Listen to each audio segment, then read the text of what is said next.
दोस्तों कैसे आप लोग। आई होप कि आप लोग अच्छे होंगे। ये मेरे पास एक यूनिवर्सल टीवी का मदरबोर्ड आया हुआ है। इस मदरबोर्ड का मॉडल नंबर है TSK105A.03। ठीक है। ये मदरबोर्ड में शॉर्ट सर्किट का प्रॉब्लम आ रहा है। इसमें जो सप्लाई लगी हुई थी, जैसे हम टीवी को ऑन करते हैं तो वो सप्लाई से सारी वोल्टेज ड्रॉप हो जाती है। अभी इस वक्त सप्लाई नहीं है तो मेरे पास ये एडाप्टर में इसमें लगाऊंगा। अब इसमें एडाप्टर की हेल्प से भी इसको चेक कर सकते हैं। तो एडाप्टर मैंने यहाँ पर कनेक्ट कर लिया है और कनेक्ट करने के बाद सबसे पहले तो एडाप्टर में वोल्टेज आपको दिखा देता हूँ मैं। 12 वोल्ट 2 एम्पियर का लिया हुआ है इसे चेक करने के लिए। 12.5 वोल्ट यहाँ पर देखिए आउटपुट में दिखा रहा है। तो ये देखिए, और इसमें मैं दिखाता हूँ आपको। तो ये देखिए वोल्टेज पूरी ये ड्रॉप हो जाती है एडाप्टर की। ज़्यादा देर नहीं रुकूंगा, एडाप्टर फूक भी सकता है। तो इसमें शॉर्ट सर्किट का प्रॉब्लम है।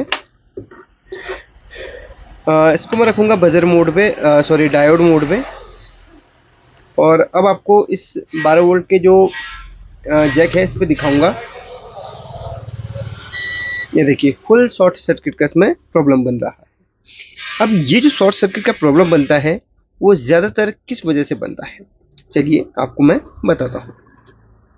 अगर 12 वोल्ट वाले पॉइंट में शॉर्ट सर्किट बन रहा है, या आपकी जो सप्लाई इसके साथ में लगी हुई रहती है, कंपनी की जो सप्लाई होती है, जो कंपनी लगा कर दे रही है, वो सप्लाई में जब आप सप्लाई को डिस्कनेक्ट करते हैं उसमें वोल्टेज बनती है, लेकिन इसमें लगाते ही वोल्टेज पूरी ड्रॉप हो जाती है। तो आपको इसमें किस जगह पे शॉर्ट सर्किट चेक करना है। देखो ये जो 12 वोल्ट यहाँ से निकल के जा रही है वो जा रही है, यहाँ पर एक रेगुलेटर आईसी लगी हुई है। ये देखिए 6 पिन की एक रेगुलेटर आईसी है। अगर उस रेगुलेटर आईसी में प्रॉब्लम हो जाती है या वो शॉर्ट हो जाती है तो आपका यहाँ पर शॉर्ट सर्किट बनने लगता है। ये रेगुलेटर आईसी 12 वोल्ट यहाँ से जाती है इस पे, और ये 5 वोल्ट निकाल के इस कैपेसिटर पे देती है। और ये 5 वोल्ट जहाँ जहाँ जिस जगह पर 5 वोल्ट चाहिए वहाँ पे 5 वोल्ट, फिर आगे जाके अलग अलग वोल्टेजेस बनती है। चलिए मैं आपको दिखाता हूँ। ये आईसी यहाँ से 12 वोल्ट निकली। मैं थोड़ा सा आपको जूम करके दिखाना चाहूँगा ताकि आप लोगों को थोड़ा सा यहाँ पर समझ में आए कुछ चीज़ें। मैं फ्लैश लाइट भी ऑन करूँगा ताकि आप लोगों को यहाँ पर दिख जाए सारी चीज़ें। ठीक है, आई होप कि यहाँ पर दिख रहा होगा। तो यहाँ से 12 वोल्ट निकलती है ये आई इस रजिस्टर पे। इसके बाद ये रजिस्टर से होते हुए अगर आप ध्यान से देखोगे तो यहाँ पर इसके नीचे से जाती है यहाँ पर, ये देखो यहाँ पर, और यहाँ से इस पॉइंट में जाती है। और अगर हम जस्ट पीछे देखें तो यहाँ से निकलती है इस ट्रैक से, और इस ट्रैक से निकल के यहाँ पर इस आईसी के 1 2 3 नंबर की पिन में इनपुट हो रही है। 3 नंबर की पिन में 12 वोल्ट इनपुट हो रही है। इसकी फर्स्ट नंबर की ग्राउंड है और थर्ड नंबर की आपकी 12 वोल्ट इनपुट की। अब यहाँ से हमारे 12 वोल्ट इसमें गए तो इसने 5 वोल्ट बनाकर इस वाले पॉइंट, यानी कि इसके सेकंड नंबर के पॉइंट से हमारे 5 वोल्ट बनती है और एक कॉइल में जाती है और एक कैपेसिटर पे जाती है। इसको जस्ट उलट देता हूँ मैं। ये देखो, अब शायद आपको दिख रहा होगा। तो वो 5 वोल्ट यहाँ से निकलती है। देखो यहाँ पर लिखा भी, इसे वोल्टेज को गाइड किया हुआ इन्होंने, 5 volt STB stand by. 5 volt यहाँ से बनी और ये 5 वोल्ट आगे जाके इन रेगुलेटर्स में जाती है और ये रेगुलेटर्स अलग अलग वोल्टेजेस बनाते हैं। वो तो आगे हम बात करेंगे इसकी। तो मेरे ख्याल से आप समझ गए होंगे। तो यहाँ से 12 वोल्ट निकली, इस रजिस्टर से होते हुए नीचे से होते हुए वो यहाँ पर आई और यहाँ से आकर इस वाली आईसी के 1 2 3 नंबर की पिन में इनपुट हुई। और इसके सेकेंड से और इसने उस वोल्टेज को रेगुलेट करके सेकेंड से 5 वोल्ट बनाया और एक कॉइल कैपेसिटर होते वो 5 वोल्ट कहाँ गई, ये देखो इस ट्रैक में। देखिए लिखा भी है 5 वोल्ट STB स्टैंड बाई। तो यहाँ पर देखिए मैं आपको दिखाता हूँ। ये 12 वोल्ट हमने इनपुट कराई है। 12 वोल्ट ही नहीं बनी क्योंकि वो ड्रॉप होगी शॉर्ट सर्किट की वजह से। तो 5 वोल्ट भी नहीं बनेगी। ये देखो 5 वोल्ट भी नहीं बनेगी। अब इसको निकालता हूँ तो 12 वोल्ट यहाँ पर ये दिखाएगा। चार्जर अपना ओके।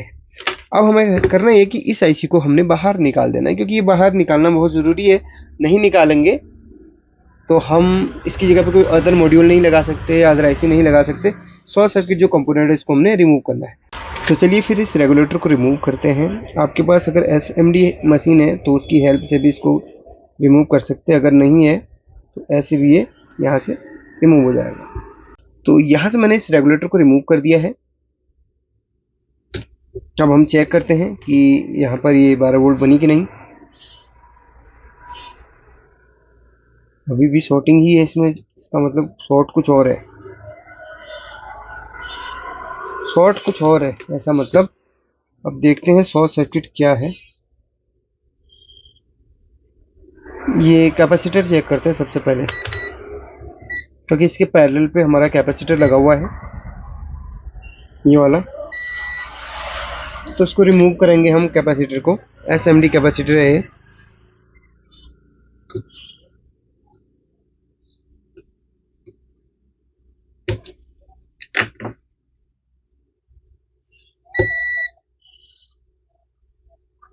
शॉर्टिंग हट गई ये कैपेसिटर।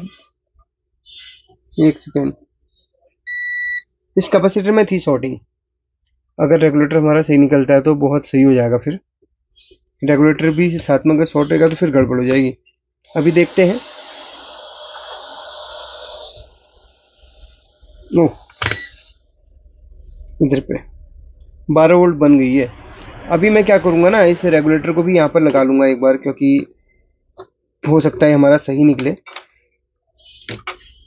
मैंने ज़्यादातर केस में देखा है कि हमारा रेगुलेटर भी फॉल्टी हो जाता है, लेकिन यहाँ पर एक चीज़ मुझे काफ़ी सही लगी कि कैपेसिटर ख़राब निकल के आ रहा है। तो रेगुलेटर की कंडीशन क्या है हम देखते हैं। रेगुलेटर को लगाने से पहले एक बार मैं चेक कर लेता हूँ इसकी ग्राउंड और इनपुट। तो वैसे तो ऐसे कोई शॉर्ट सर्किट दिखा नहीं रहा है। चलिए इसको इंस्टॉल करके देखते हैं।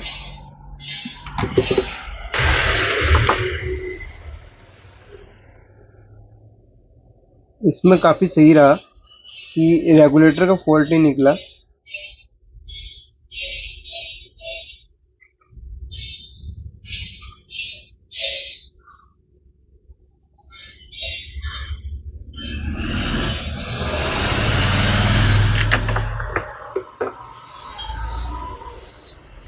यहाँ पर और सोल्डिंग करना बाकी है, हल्का सा रह गया है। यहाँ पर मैंने रेगुलेटर को लगा दिया है। अभी चेक करते हैं कि क्या स्थिति है।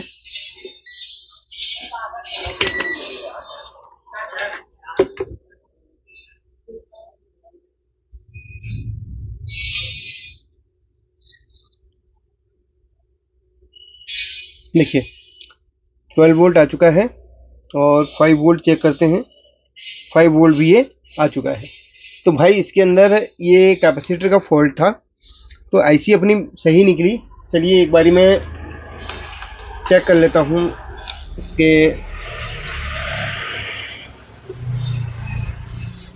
एलईडी को लगा के चेक कर लेते हैं। ये देखिए इसका पावर एलईडी, और इसको हम ट्रिगर करते हैं। स्टैंड बाय से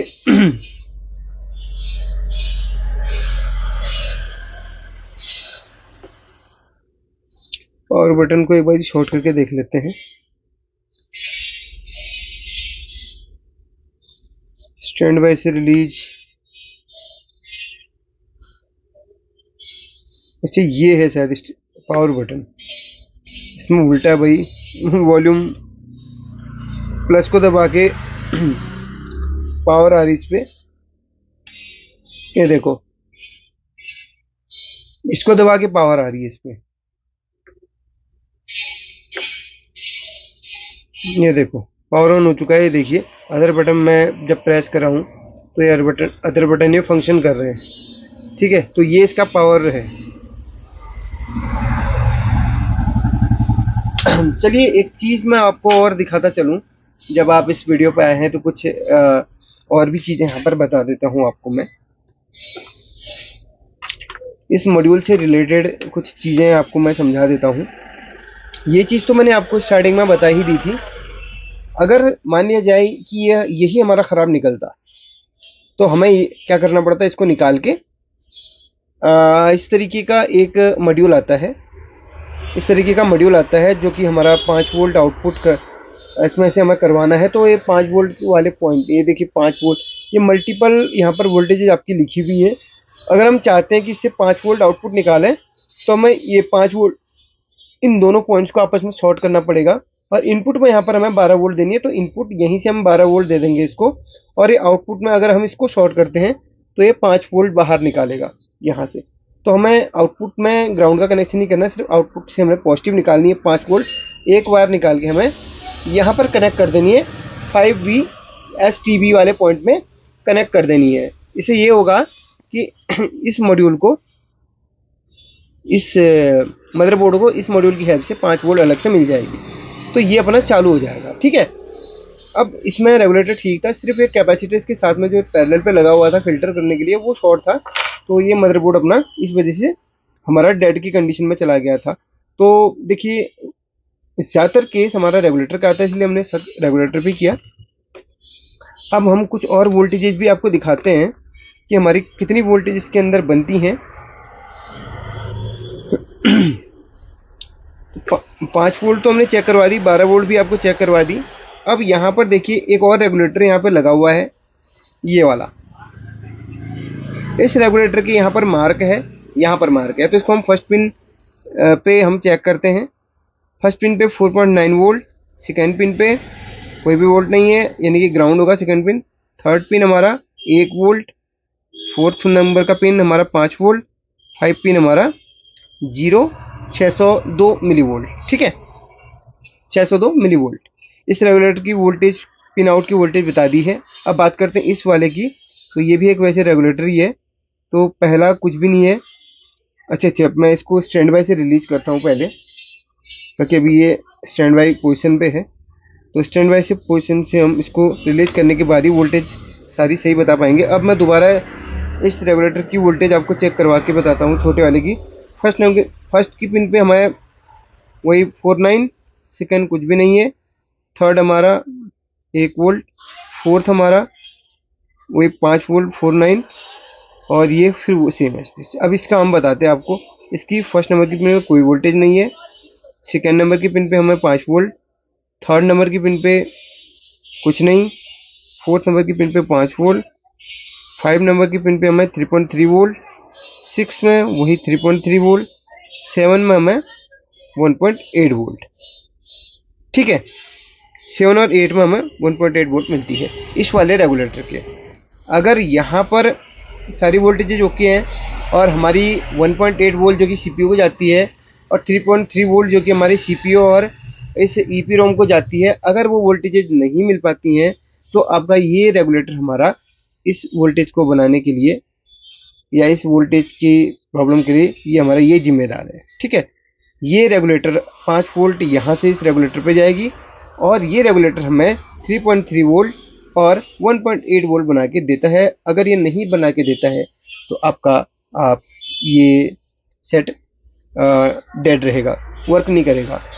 ज़्यादातर हमने ऐसा देखा है कि इसमें जो 1.8 वोल्ट है, इस रेगुलेटर की स्पिन पे जो 1.8 बनती है एक सेकेंड, इस रेगुलेटर में जो 1.8 बनती है, अगर वो नहीं बन पाती है प्रॉपर तरीके से, या 1.6 या 1.7 चली जाती है, तो फिर क्या होता है, आपकी टीवी स्टैंड वैसे रिलीज नहीं हो पाती है। इस केस में आपको वही करना है, इसकी 1.8 वाली लाइन को कट कर दो, और यही मॉड्यूल को फिर से आप इस मॉड्यूल को क्या करो, ये 1.8 लिखा है यहाँ पे, इन दोनों पॉइंट को आपस में शॉर्ट करो, क्योंकि हमने अभी इस मॉड्यूल से 1.8 निकालनी है, तो इसको शॉर्ट करो। इसको 12 वोल्ट यहीं से दे दो, इसके बाद यहाँ से एक वायर निकालो और 1.8 वाले ट्रैक में दे दो, आपका टीवी स्टैंड बाय से रिलीज हो जाएगा, चालू हो जाएगा। ठीक है, मुझे लगता है कि ये जानकारी आपको अच्छी लगी होगी। इस वीडियो को शेयर जरूर कीजिएगा, अगर आपको कुछ पूछना है तो पूछ सकते हैं, और thank you so much for watching this video.